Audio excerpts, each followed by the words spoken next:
I'm rewarding people that have political beliefs that align with my own. And as time goes on, we have other things on the roadmap, like nation state. I think you can make a better nation. It's going to be god awful hard. So maybe the time frame is like 5 or 6 years from now. But why not? You know, why not carve out a special economic zone? That's how Shenzhen started. That's how Hong Kong started. Get a special economic zone somewhere and bang it out, you know, do something miraculous there. So that's on the roadmap too. But stablecoin and wallet and OpenSea replacement, things like that will come before that, just because they're easier, quicker, probably even more profitable, to tell you the truth. When you're talking about starting your own nation, how would that look like? Now I'm curious about that. Well, you've got, your options are, you can try and do a physical thing. There was a good Netflix documentary on this Indian dude who started a religion, moved out into the middle of nowhere, and then got into an argument with the locals there, and then eventually it went real sideways. So like they imported a bunch of homeless people to try and win an election, and then they didn't realize that homeless people are extremely hard to help because they're mentally ill, usually. And then they tried to like drug them against their own knowledge to like make them more chill. And like it all went extremely sideways for these guys in the 70s.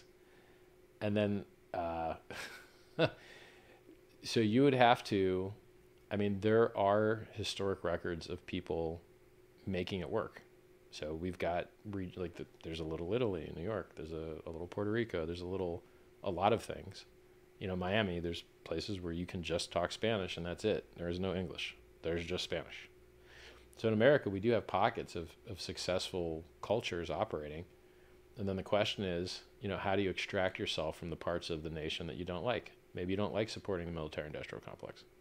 Maybe you don't like supporting some of these encumbrances on freedom of speech and freedom of movement.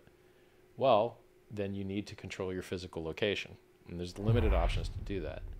The easiest one is a special economic area, like the free zones and like Cologne, Panama, or Shenzhen in China, or Hong Kong, and then you get, you know, Barbados. I'm not sure if Barbados has a free port or not. Maybe. But you have to negotiate with someone that has the land and to say, look, we're going to have different rules on this land. And you're going to sign off on that. And then you make a go of it, you know. And usually it's easy to attract people into these types of arrangements because of tax advantages. People are very sensitive to tax, particularly companies. So your other option is seasteading, where you just try and get a bunch of boats together, and it's a lot harder to do. So you get a bunch of boats together. All right, well, where are you going to get your supplies? You want steak? All right, well, the steak is made on land. That's where the cows are. So how does the steak get to you? Another boat brings it to you from land. Like it just gets, I haven't seen any successful even attempts at seasteading. I have seen lots of special economic areas do well.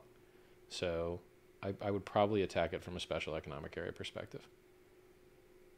But it's, I mean, look, this is 4 or 5 years out. Like PulseChain will likely have a million plus happy users long before, you know.